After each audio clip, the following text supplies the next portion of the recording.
These are the herbals that fight diabetes, no? Number one on the list is serpentina or king bitter, no? This is the serpentina leaves. Okay? The second to fight diabetes, of course, banaba leaves, no? Can fight diabetes. Here also can fight diabetes. But this one is very important. This is what you call the ikmo or betelgeuse. This one. Very important, no? They sell it how much, no? Expensive.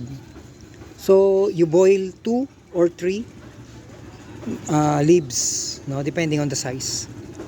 Then boil it in water and you drink it as a tea. It will help you your diabetes, no? Some says that this betelgeuse can stop diabetics, no? All types of diabetics, just 2 or 3, very powerful, no? So that's and this one maybe next, this is the very important, this one is the most important herbal, no? I will explain it. Before we have Chaang Gubat here, but I think Chaang Gubat already died, no? The Chaang Gubat we have there. So we have a lot of herbal medicine here. This is called insulin plant, also for diabetic, and also, no, insulin plant. The red stalk, the original red stalk. This is the original. You can chew or you can inculcate or concoction. Concoction of this, no? Or concoction of 2 leaves or 5 leaves of banaba, then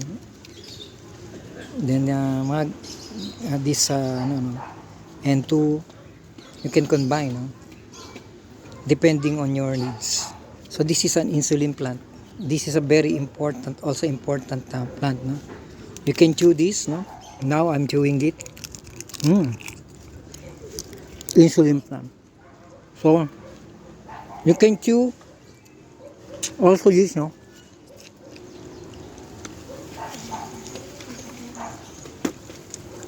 We will chew it.